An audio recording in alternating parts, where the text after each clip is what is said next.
I'm Julia, and I want to share a tale with you.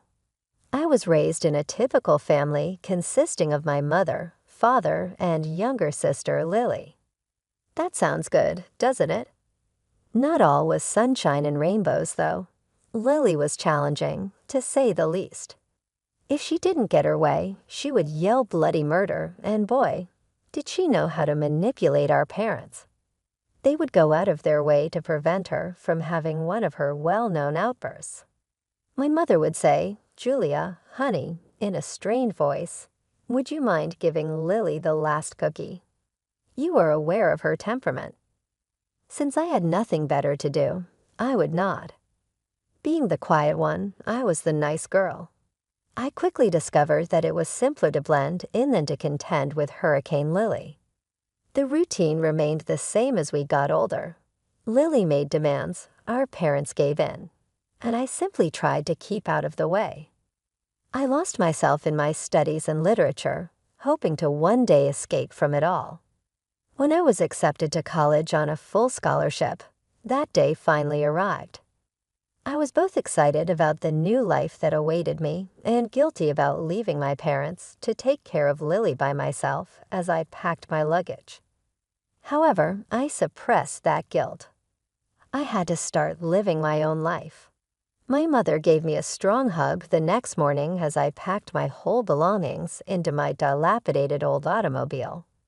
The woman murmured, "Julia, we're so proud of you. You're going to do great things." Dad gave me a shoulder clap while his eyes were strangely bright. "Remember, you can always come home if you need to." Unconfident in my ability to talk, I nodded. With her arms folded and silent, Lily observed from the porch. It was refreshing to go to college. I didn't have to compromise my desires or tread carefully around people's sentiments for the first time in my life. Determining to take use of this chance, I immersed myself into my studies. Life at home, however, went on as usual. As expected, Lily chose not to move out. Instead, shortly after graduating, she with Tom, her high school love. Furthermore, where did they choose to reside? Naturally, with our parents. Mom would occasionally contact me, sounding exhausted but attempting to seem positive. She would remark, "Lily and Tom are still settling in. It's nice having the grandkids around." However, I was able to decipher the following. Our parents were being used by Lily as a free daycare and housekeeping service. She would quickly give birth to 2 children while never working. Yes, Tom worked, but he wasn't exactly earning a lot of money, based on what I could tell. I once heard Lily and Mom conversing in the kitchen on a rare visit home. "Can you keep an eye on the kids tonight? Mom, I want to go out with Tom." "Lily, honey, your father and I had plans." "Oh, hurry up. You don't seem to have any significant tasks to do." "We don't have any nights off." Mom's shoulders slumped into disappointment as I peered over the corner. "All right, sweetheart. We'll keep an eye on them." I was furious, but what could I say? After all, I was the one who had gone, so I kept my mouth shut and concentrated on my own affairs. I was hired as a manager for a multinational corporation after I graduated. It wasn't easy. I put in a lot of overtime, took on extra tasks, and did everything it needed to advance. However, it was worthwhile. After a few years, Lily was requesting that our parents purchase her food, and I was in charge of my area. I was trying to save as much money as possible. I didn't go out on crazy nights or buy nice clothes, but I gradually increased my savings. The apartment arrived first. It was a modest 1-bedroom flat, nothing special, but it was mine. I can still picture myself standing in the empty living room on the day I received the keys, barely believing it was real. Then the vehicle, again, not particularly fancy, but dependable and fully paid for. I worked hard and kept my head down the entire time. It wasn't a big deal that I didn't have a social life. I was creating something for myself that would last forever. I wasn't very interested in dating. I occasionally went out, but not too often. Until I met Jake, that is. Jake was unique from the beginning. He didn't use upscale dining establishments or slick conversation to attempt to impress me. Rather, he pushed me, made me laugh, and above all, he appreciated my motivation. "You're something else, Julia," he said with a shake of his head during our third date. "Most people would be burned out working as hard as you do, but you're thriving." I shrugged, feeling a bit awkward about the compliment. "I just know what I want, that's all." He grabbed my hand from across the table. "Well, I know what I want too, and it's you." My painstakingly built barriers began to come apart for the first time in years. Perhaps, just possibly, there was more to my existence than job and financial savings. Before he ultimately proposed, Jake and I dated for a few years.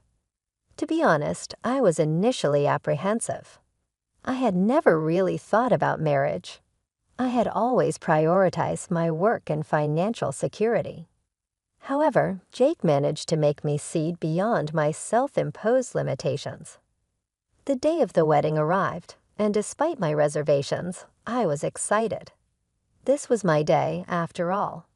I was marrying the man I loved. Then Lily showed up. My sister waltzed into the bridal suite wearing a white dress that looked suspiciously bridal. "Oh, Julia," she exclaimed, twirling around. "Don't you love my dress? I wanted to look my best for your big day." I stared at her, speechless. Was she seriously trying to upstage me at my own wedding? "Lily," I finally managed, "don't you think that dress is a bit inappropriate for a bridesmaid?" She pouted, looking around at our cousins who were helping me get ready. "What do you mean?" "I think I look great. Don't I look great, girls?"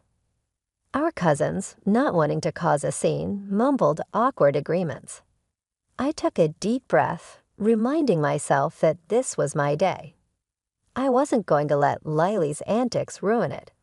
"It's fine," I said, turning back to the mirror. "Let's just get this show on the road." The ceremony itself was beautiful.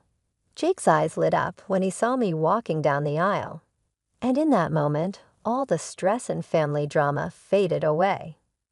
This was about us, about our love, and our future together. But at the reception, things got interesting. More than once, I overheard guests asking Lily if she was the bride. She'd giggle and say, "Oh no, that's my sister. But doesn't this dress look amazing on me?" Jake, bless him, did his best to keep me calm. "Don't let it get to you," he whispered, squeezing my hand. "Everyone knows you're the star of this show." And he was right. Despite Lily's best efforts, the day was still ours. We danced, we laughed, we celebrated with our friends and family. And at the end of the night, as Jake and I drove off to start our honeymoon, I felt a sense of peace. After the wedding, Jake and I settled into a rhythm. We moved into his apartment, which was bigger and in a nicer area than mine. I decided to keep my old place and rent it out, just another investment for the future, I thought. I threw myself back into work with renewed energy. Jake was supportive, always there with a cup of coffee when I was burning the midnight oil or a shoulder to lean on when deals fell through. But it wasn't just about work anymore. I started looking into investments, particularly securities. It was a whole new world, full of risks and potential rewards, and payoff it did. 5 years flew by, and suddenly we found ourselves sitting on a decent nest egg. That's when I had an idea. "Let's buy a vacation home," I suggested to Jake one evening. "Somewhere my parents could use too, to get away from everything." Jake knew what I meant by everything. My sister, her husband, their 3 kids. It was a lot for my parents to handle.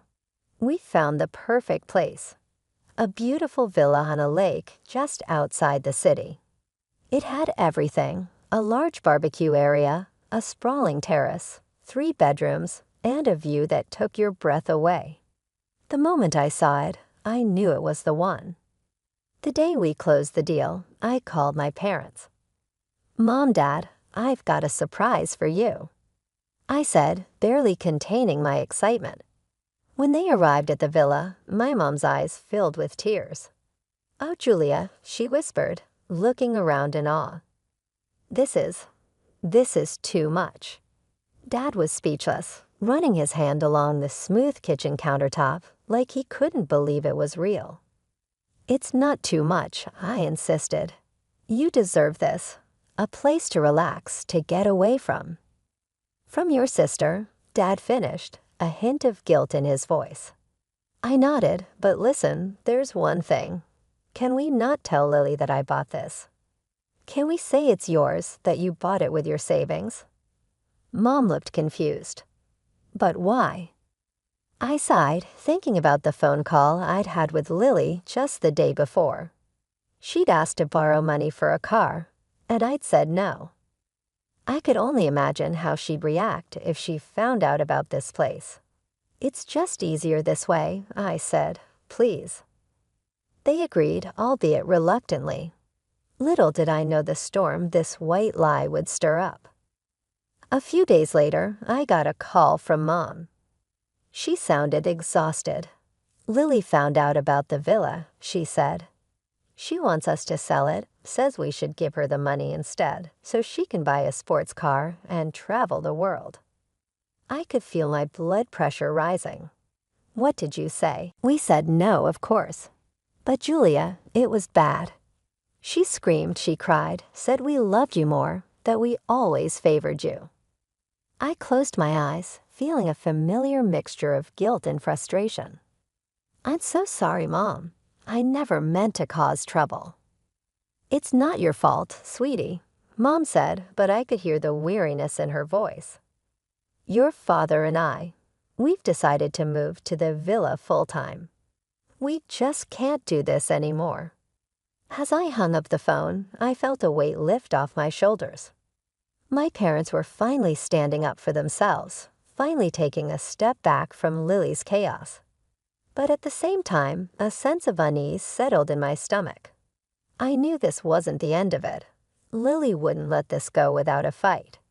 It was a sunny Saturday when Jake and I decided to surprise my parents with a visit to the villa. But as we got closer, something felt off. The sound of loud music filled the air, and I could see cars parked haphazard on the lawn.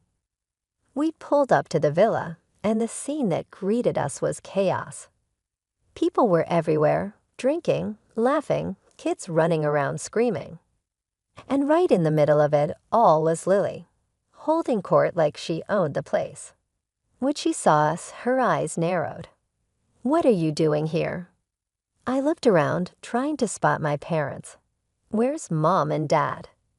Lily waved her hand dismissively. "Oh, Mom's out walking with the kids.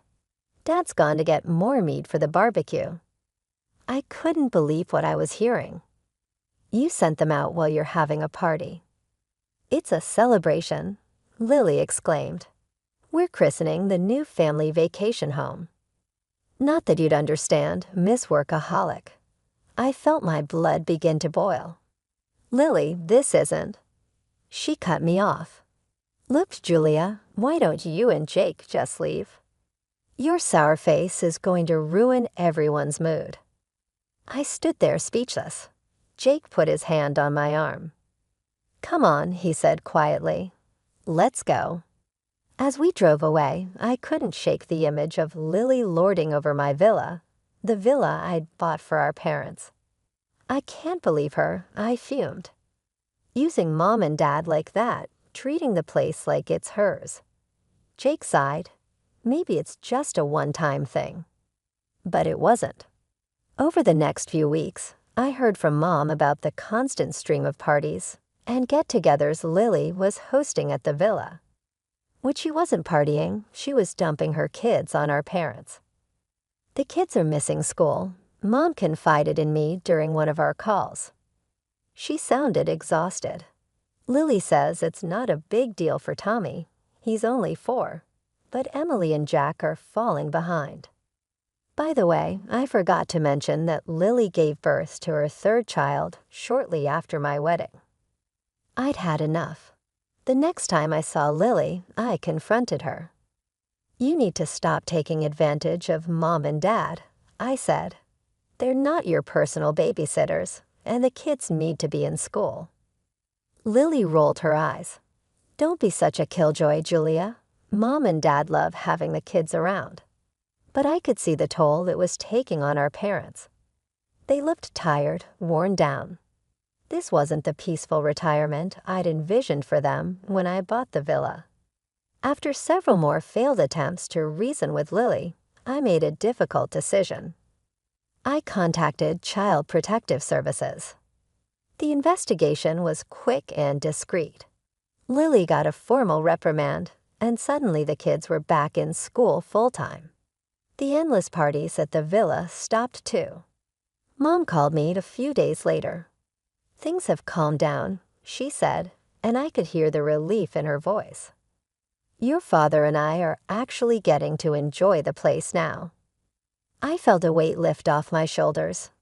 This was what I'd wanted all along, for my parents to have a peaceful place to retire. But my relief was short-lived. The next time I saw Lily, her eyes were full of venom.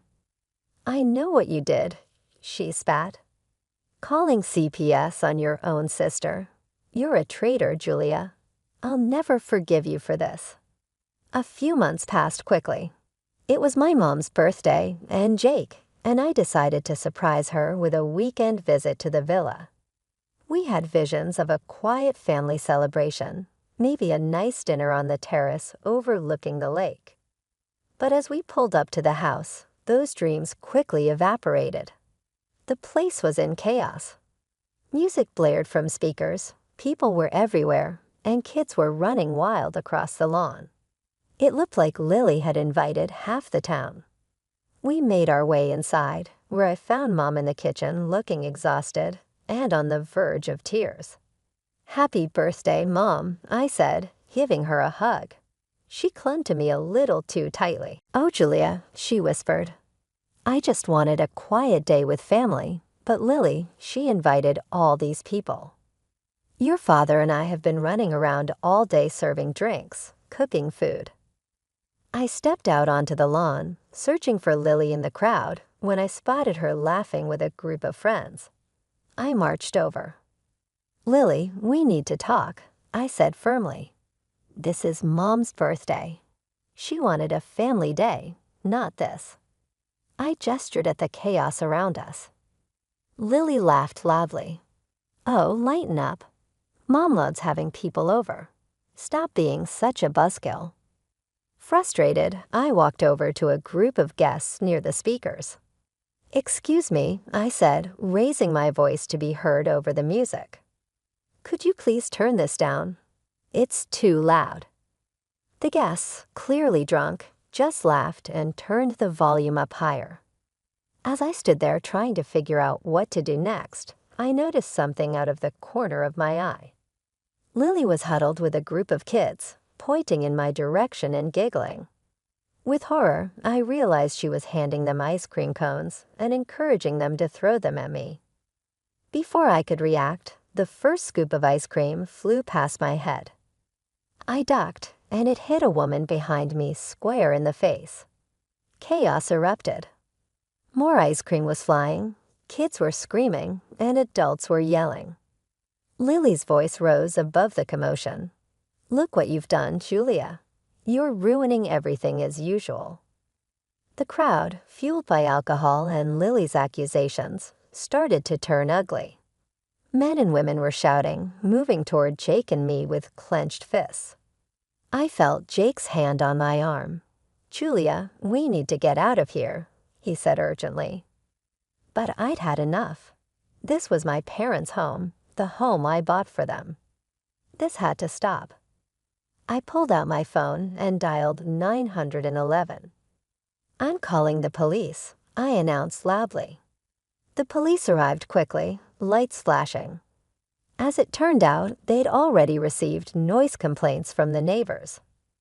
"Who owns this property?" one of the officers asked. I stepped forward. I do. I'm Julia Johnson. My parents live here, but these people, I gestured to the crowd, are here without my invitation.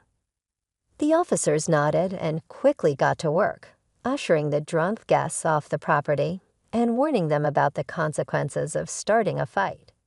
As the police cars drove away with the last of the uninvited guests, an eerie silence fell over the villa. The aftermath of the chaotic party was strewn all around, empty bottles, discarded plates, and the lingering tension in the air. Lily stood in the middle of the living room, her face a mix of shock and anger. "What do you mean this is your house?" she demanded, her voice shrill. I took a deep breath. I bought it for Mom and Dad to retire in peace. Lily's eyes narrowed, then suddenly her demeanor changed. A sly smile spread across her face. Well, little Miss Perfect, always full of surprises. She sauntered over to me, her voice dropping to a conspiratorial whisper. "Listen, Julia, let's forget about this little misunderstanding. I've got a proposition for you." I raised an eyebrow, wary. "What are you talking about?" "This property," Lily gestured around grandly. "It's got potential. Why don't you sign it over to me? I could build a few more houses, rent them out.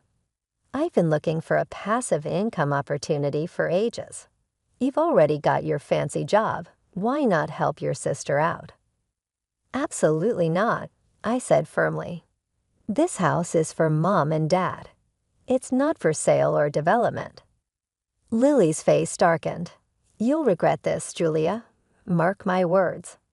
With that, she stormed out, her husband and kids trailing behind her. I turned to Mom, who looked shell-shocked. "I'm so sorry, Mom. This isn't how your birthday was supposed to go." To my surprise, she pulled me into a hug. "Oh, honey, thank you for standing up for us, for everything." I spent the rest of the day helping Mom clean up the mess, but Lily's threat kept echoing in my mind. I knew my sister well enough to know she wouldn't let this go easily. Before Jake and I left, I made a decision. I hired a security company to install hidden cameras around the property and set up an alarm system that would alert my phone if anyone entered the grounds.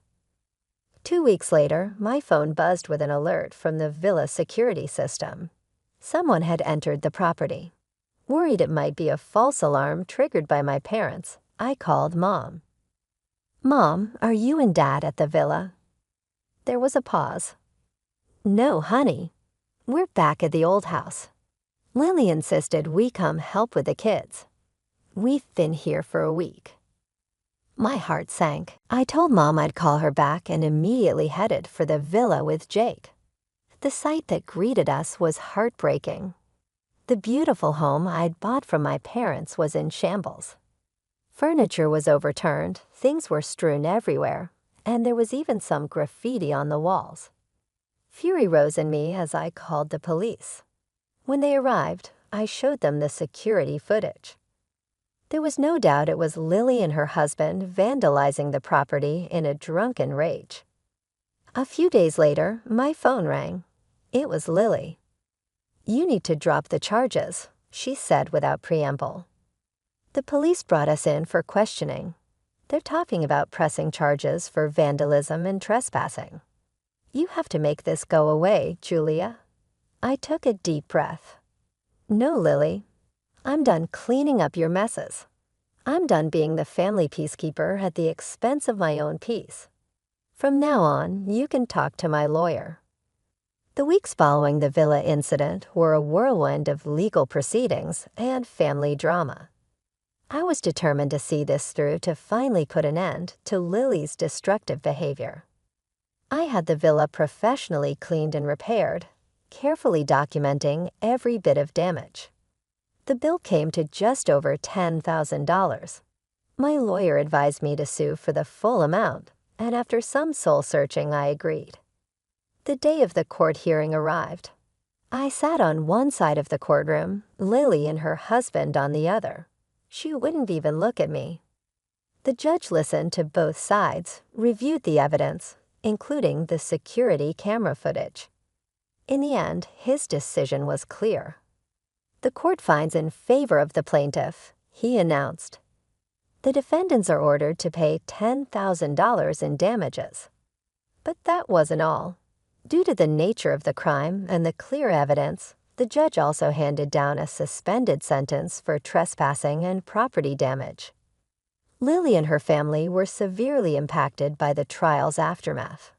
Her husband, who had previously relied on charm and family ties, was suddenly having trouble finding employment. Even with a suspended criminal record, no one wanted to hire someone with one. Lily had to get a job even though she had never worked a day in her life. Through rumors, I learned that she was working as a waitress at a nearby cafe and that she always returned home fatigued. For my part, I took the tough choice to sever all connections. I stopped communicating with Lily and sent a legal notice prohibiting her from the villa. Although uncomfortable, it was essential. After being released from Lily's incessant demands, Mom and Dad took up residence at the villa full-time. They had undergone a dramatic transformation. They were years younger and more at ease than I had seen them in decades. During one of my weekly visits, Dad said, "We ought to have done this years ago. We enjoy having the grandchildren visit, but now they only stay for a few hours at a time before returning to our quiet existence." As a last act of parental generosity, they had given Lily their old home, but they made it plain that the financial assistance ended there. Lily needed to learn how to stand on her own 2 feet. For me, things were getting better. My friendship with Jake was better than ever and work was going smoothly until we received some unexpected news. One evening, my voice trembling with worry and excitement, I informed Jake, "I'm pregnant." Like a Christmas tree, his face glowed. We both laughed and sobbed simultaneously as he lifted me up and whirled me around. As I compose this, I am 6 months pregnant. We are expecting a daughter child. While preparing the nursery, Jake and I are reading every parenting book we can find. I still occasionally think about Lily. The last I heard, she and her husband were on the verge of divorce due to their continuous arguments. I have sympathy for her because of the mess she has created in her life. However, a greater part of me feels liberated, free from the need to constantly solve her issues and to uphold the peace at the price of my own happiness.